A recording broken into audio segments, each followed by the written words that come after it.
Hello बच्चों, चलिए प्रश्न पढ़ते हैं। उस रेखा का समीकरण ज्ञात कीजिए जो बिंदु 1,2,3 से होकर जाती है तथा रेखा -x-2/1 बराबर y+3/7 बराबर 2z-6/3 के समांतर है।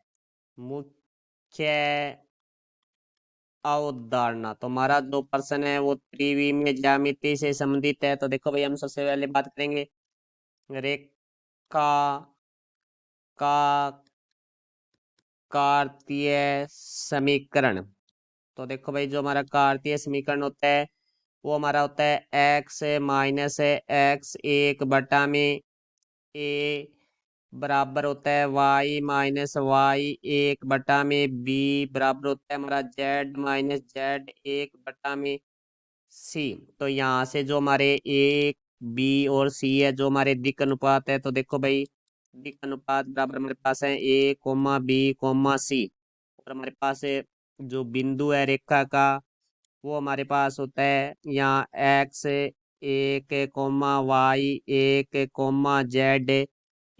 तो अब देखो हमारे प्रश्न में जो रेखा दी गई है उसके हम समीकरण को लिखते हैं। तो वो हमारे पास है -x-2/1 बराबर है y+3 हमारे पास है 7 बराबर है 2z-6 हमारे पास 3। तो अब देखो यहाँ से हम मानक रूप में बदलेंगे, तो इसको यहाँ से माइनस हम उभयनिष्ठ लेंगे, तो माइनस उभयनिष्ठ लेंगे तो हमारे पास आ जाएगा x+2/1 बराबर y+3/7 बराबर हमारे पास आ जाएगा 2 उभयनिष्ठ लेंगे तो z-3/3। तो यहाँ से देखो भाई, हम इसको इस तरह से लिख सकते हैं x+2/-1 बराबर y+3/7। तो देखो यहाँ 2/3 गुणा में, तो ये बट्टा में आएगा, तो हमारे पास ये हो जाएगा बटा में 3/2। तो यहाँ से देखो मानक समीकरण से तुलना करेंगे तो ए बराबर हमें प्राप्त होगा -1, बी बराबर हमें प्राप्त होगा 7 और सी बराबर हमें प्राप्त होगा 3/2। और हमारे दो रेखाएं समांतर है तो उनके दिक् अनुपात समान होते हैं। तो हम यहाँ लिखेंगे यदि दो रेखाएं पर समांतर है तो उनके दिक् अनुपात समान होते हैं। तो देखो भाई, यहाँ से अब हमारे पास जो इस रेखा की समीकरण पूछी गई उसके बारे में बात करते हैं। तो देखो भाई, बिंदु 1,2,3 से जाने वाली रेखा का समीकरण।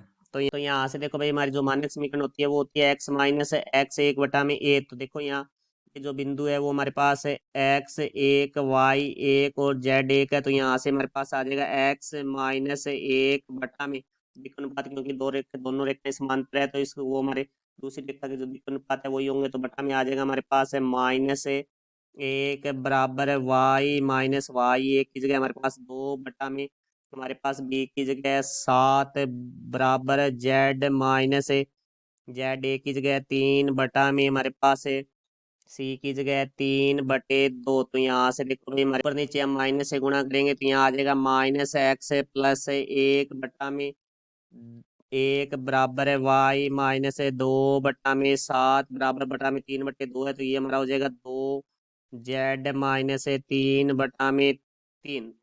तो ये हमारी रेखा की समीकरण हुई। मैं आशा करता हूँ समझाया होगा। धन्यवाद।